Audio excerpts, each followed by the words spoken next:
ঢাকা চট্টগ্রাম ৪ লেনের মহাসড়ক, নেই অবকাঠামোগত তেমন কোনো সমস্যা, তারপরও সারা বছরই লেগে থাকে যানজট, আর ঈদ এলে তা বেড়ে যায় কয়েক গুণ। এর জন্য অব্যবস্থাপনাকে দুষছেন বিশেষজ্ঞরা।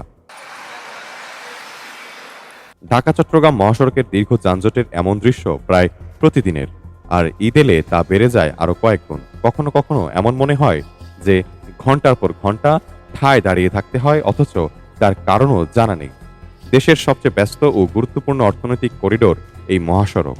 ৪ লেনের প্রশস্ত রাস্তা হলেও পথ চলতে অব্যবস্থাপনা চোখে পড়ে মহাসড়কের পরতে পরতে। এই লাইনে লাইনে দেখা যায় একজনের ডাইনে লয়, আরেকজনের ডাইনে লয়, লইতে রাস্তা জ্যাম।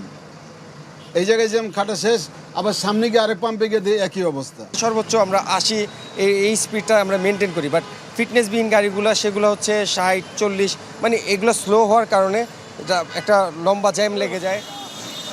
সড়কে হঠাৎ গাড়ি নষ্ট হলে মুহূর্তেই দীর্ঘ জটলা সৃষ্টি হয়। সেই সাথে ম্যানুয়াল পদ্ধতিতে সেতুগুলোতে টোল আদায় আর অটোরিকশা ও সিএনজির দৌরাত্ম্য তো আছেই, যার ফলে মহাসড়কে হুটহাট দূরপাল্লার গাড়ির গতি কমাতে বাড়াতে হয়। হাইওয়েতে তো টোটালি ৩ চাকা বন্ধ, কিন্তু ওরা তারপরে চালাচ্ছে, যেহেতু আশেপাশে গ্রাম হওয়া বিভিন্ন বাজার হওয়ার কারণে ওরা চালাচ্ছে। বিশেষ করে কাশপুর থেকে প্রচুর জ্যাম, রাস্তার বেহাল অবস্থা, বিশেষ করে আপনার এই যে শৃঙ্খলা না থাকার কারণে যেগুলো হয় আর কি। ঘটে ভয়াবহ দুর্ঘটনা। তাছাড়া এবার জ্বালানি সংকটে যানজট আরও বাড়ার শঙ্কাও রয়েছে, কেননা ফিলিং স্টেশনগুলোতে যানবাহনের দীর্ঘ লাইন মূল সড়কে দখলে নেয়। সবচেয়ে ভোগান্তিতে পড়তে হয় সায়দাবাদের মেয়র হানিফ ফ্লাইওভার এবং নারায়ণগঞ্জের সাইনবোর্ড, শিমরাইল ও আদমজি সড়কে। অবৈধ পার্কিং, যত্রতত্র বাস থামিয়ে যাত্রী তোলা এবং উল্টো পথে গাড়ি চালানোর মতো অসঙ্গতির ফলে বাড়ছে দুর্ভোগ।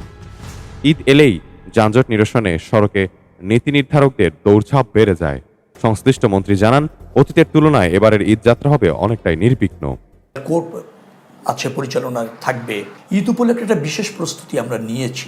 আমি মনে করছি যে প্রস্তুতি আমি নিয়েছি, মানুষ একটা স্বস্তি আনন্দদায়ক ঈদ যাত্রা পেতে যাচ্ছে।